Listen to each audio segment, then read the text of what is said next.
Assalamualaikum warahmatullahi wabarakatuh. Kami kelompok 8 akan menjelaskan tentang apa pengertian dan dasar hukum zakat, apa saja jenis-jenis zakat, dan apa saja jenis harta yang menjadi objek zakat dan ketentuannya. Di dalam kelompok 8, yang pertama ada Natasha Widya Eka, NIM 180-205-6024. Yang kedua adalah Ramadan Bimo, NIM 180-205-6025. Yang ketiga adalah Nani Andriani, NIM 180-205-6026. Oke, langsung saja ke pembahasan yang pertama, yaitu adalah pengertian dan dasar hukum zakat. Menurut bahasa, zakat berasal dari kata zaka, yang artinya berkah, tumbuh, bersih, dan baik. Sedangkan menurut bahasa Arab, arti dasar dari kata zakat ditinjau dari segi bahasa adalah suci, tumbuh, berkah, dan terpuji. Semua arti dari zakat tersebut telah disebutkan dalam Al-Quran dan hadis. Zakat dalam istilah fikih berarti sejumlah harta tertentu yang diwajibkan Allah Subhanahu wa Ta'ala diserahkan kepada orang-orang yang berhak. Dari semua pengertian tersebut di atas, maka dapat dipahami sebagai berikut. Yang pertama adalah zakat dapat merupakan harta umat untuk umat dari orang yang wajib membayarnya kepada orang yang berhak menerimanya. Yang kedua adalah zakat dapat membersihkan jiwa para muzaki dari sifat-sifat kikir, tamak, serta membersihkan diri dari dosa dan sekaligus menghilangkan rasa iri dengki dengan si miskin kepada si kaya. Yang ketiga, menghilangkan rasa iri hati dan benci orang yang ekonominya lemah terhadap orang yang kaya dan menumbuhkan penghidupan yang serba berkecukupan. Yang keempat, dengan zakat dapat membentuk masyarakat makmur. Selanjutnya adalah zakat merupakan rukun Islam yang ketiga dan hukumnya fardu ain bagi yang telah memenuhi berbagai syarat yang telah ditetapkan dalam Al-Quran. Dasar hukum zakat antara lain sebagai berikut. Yang pertama, terdapat dalam surat Al-Baqarah ayat 43 yang memiliki arti, dan dirikanlah sholat, tunaikanlah zakat, dan rukulah beserta orang-orang yang ruku.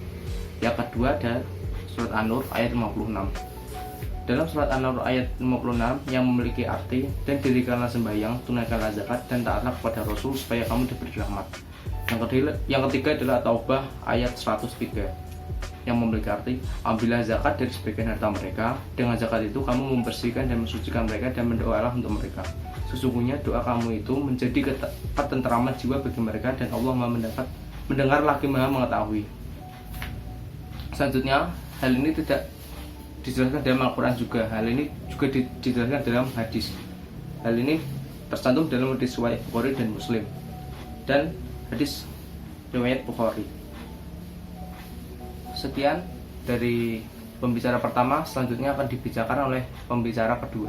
Terima kasih.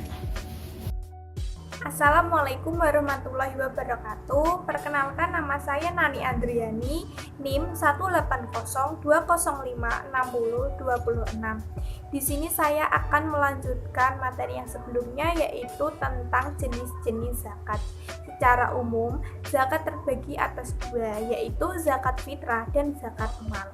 Nah, yang pertama yaitu zakat fitrah. Zakat fitrah adalah zakat yang ditunaikan bagi seorang muslim atau muslimah yang sudah mampu untuk menunaikannya. Zakat fitrah harus dikeluarkan setahun sekali pada saat awal bulan Ramadan hingga batas sebelum sholat hari raya Idul Fitri. Hal tersebut yang menjadi pembeda zakat fitrah dengan zakat lainnya. Zakat fitrah yaitu 2,5 kg atau 3,5 liter beras. Zakat fitrah ditunaikan dalam bentuk beras atau makanan pokok seberat 2,5 kg atau 3,5 liter per jiwa. Kualitas beras atau makanan pokok harus sesuai dengan kualitas beras atau makanan pokok yang dikonsumsi kita sehari-hari. Namun, beras atau makanan pokok tersebut dapat diganti dalam bentuk uang senilai 2,5 kg beras atau 3, liter beras. Yang kedua yaitu tentang zakat mal. Menurut bahasa, zakat adalah segala sesuatu yang diinginkan sekali oleh manusia untuk memiliki, memanfaatkan, dan menyimpannya. Sedangkan menurut istilah Harta adalah segala sesuatu yang dapat dimiliki atau dikuasai dan dapat digunakan atau dimanfaatkan. Sesuatu dapat disebut dengan mal atau harta apabila memenuhi dua syarat. Yang pertama yaitu dapat dimiliki, disimpan, dihimpun, dan dikuasai. Yang kedua dapat diambil manfaatnya sesuai dengan ghalibnya, misalnya rumah, mobil, ternak, hasil pertanian, uang, emas, perak, dan lain-lain. Syarat harta yang wajib dizakati yaitu milik penuh, bertambah atau berkembang, cukup nisab, lebih dari kebutuhan pokok, bebas dari hutang, dan sudah berlalu 1 tahun atau haul. Nisab zakat mal yaitu 85 gram emas. Kadar zakat mal yaitu 2,5%. Nisab zakat mal yaitu cara menghitung zakat mal 2,5% kali jumlah harta yang tersimpan selama 1 tahun. Zakat mal yang pertama ada zakat profesi. Zakat profesi adalah zakat atas penghasilan yang diperoleh dari pengembangan potensi diri seseorang dengan cara yang sesuai dengan syariat, seperti upah kerja rutin, profesi dokter, pengacara, arsitek, guru, dan lain-lain. Yang kedua ada zakat perdagangan. Zakat perdagangan adalah zakat yang dikeluarkan dari harta niaga, sedangkan harta niaga adalah harta atau aset yang diperjualbelikan dengan maksud untuk mendapatkan keuntungan. Yang ketiga ada zakat perusahaan. Para ulama peserta Muktamar Internasional pertama tentang zakat menganalogikan zakat perusahaan ini kepada zakat perdagangan. Karena dipandang dari aspek legal dan ekonomi, kegiatan sebuah perusahaan intinya berpijak pada kegiatan trading atau perdagangan. Oleh karena itu, secara umum pola pembayaran dan penghitungan zakat perusahaan adalah sama dengan zakat perdagangan. Demikian pula nisabnya adalah senilai 85 gram emas, sama dengan nisab zakat perdagangan dan sama dengan nisab zakat emas dan perak. Hal ini sejalan dengan sebuah hadis riwayat Abu Daud dari Ali bin Abi Thalib. Dan menurut pendapat yang paling muktabar atau akurat, 25 miskol itu sama dengan 85 gram emas. Di sini saya akan melanjutkan presentasi mengenai jenis harta yang menjadi objek zakat. Dibagi menjadi 5. Yang pertama ada zakat nukut, yang kedua ada zakat barang yang diperdagangkan, yang ketiga ada zakat hasil peternakan, yang keempat ada zakat hasil bumi, dan yang terakhir ada zakat hasil barang temuan dan barang tambang. Yang pertama ada zakat nukut. Zakat ini meliputi kewajiban untuk membayar zakat atas emas, perak, dan uang. Zakat atas emas dan perak diatur dalam Quran Surat At-Taubah ayat 34. Mayoritas ulama sepakat bahwa nisab emas dan perak, baik yang masih lempengan maupun sudah ditempa, yang masih polos maupun sudah diukir, adalah 20 dinar untuk emas dan 200 dirham untuk perak yang kira-kira menurut mazhab Hanafi sama dengan 700 gram atau menurut jumhur 643 gram. Oleh sebab itu, jika jumlahnya sudah mencapai batas tersebut wajib diwakafkan. Maka zakatnya 1/4 atau sama dengan 2,5%. Zakat uang baik giral maupun katal adalah sama dengan nilai emas. Bila disimpan cukup setahun, zakatnya adalah 2,5%. Selanjutnya ada zakat perdagangan atau tijaroh. Zakat ini tidak disyaratkan, namun harus sempurna nisabnya, kecuali pada akhir tahun. Sebab akhir tahun merupakan waktu wajib mengeluarkan zakat, terutama pada zakat perdagangan ini.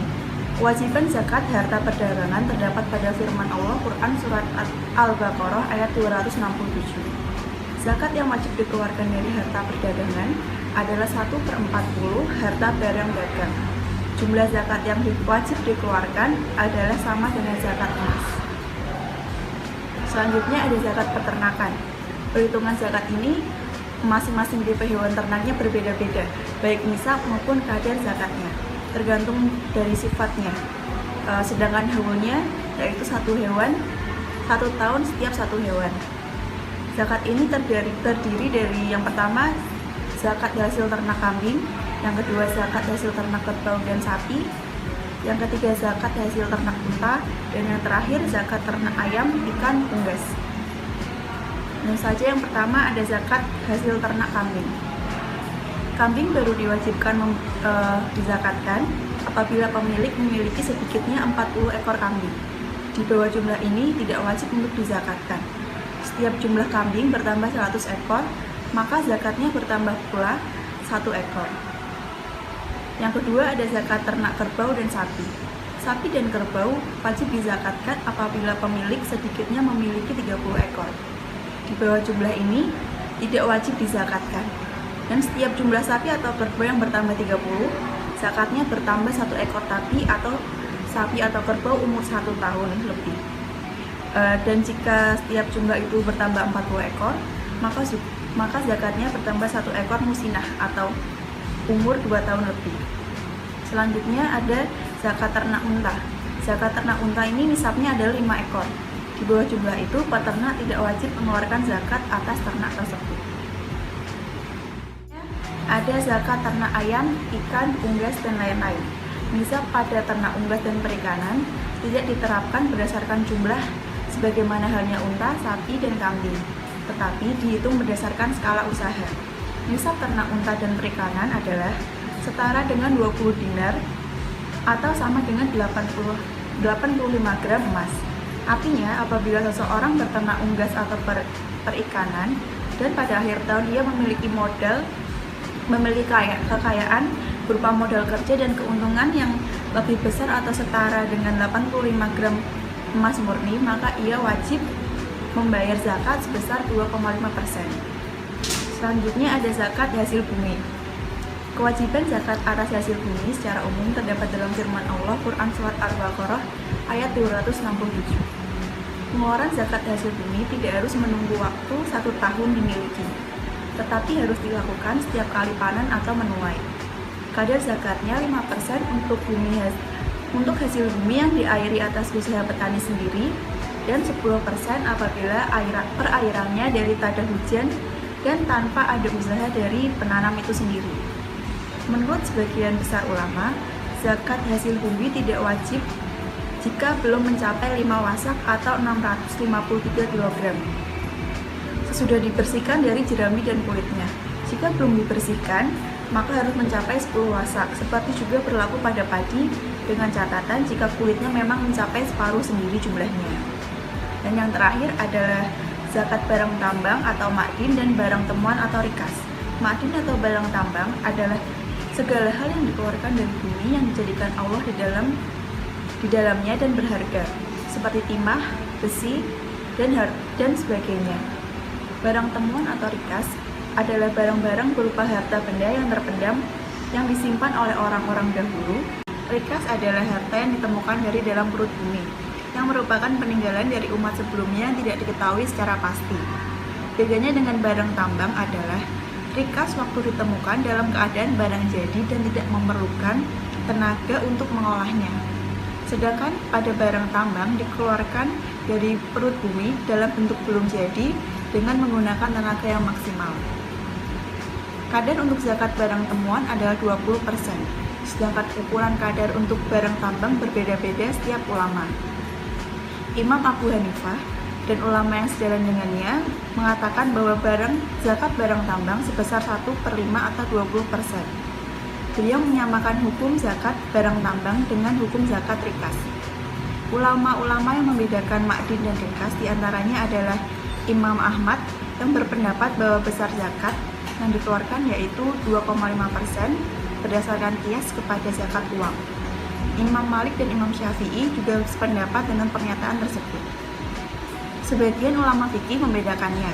Jika penghasilan didapat lebih banyak dibandingkan dengan usaha biayanya, maka wajib dikeluarkan 1/5 atau 20%. Jika hasil yang didapatkan lebih sedikit daripada usaha dan biayanya, maka dikeluarkan 1/40 atau 2,5%. Cukup sekian yang dapat kelompok kami sampaikan mengenai pengertian dan dasar hukum, jenis-jenis serta jenis harta yang menjadi objek zakat. Kurang lebihnya kami mohon maaf. Wassalamualaikum warahmatullahi wabarakatuh.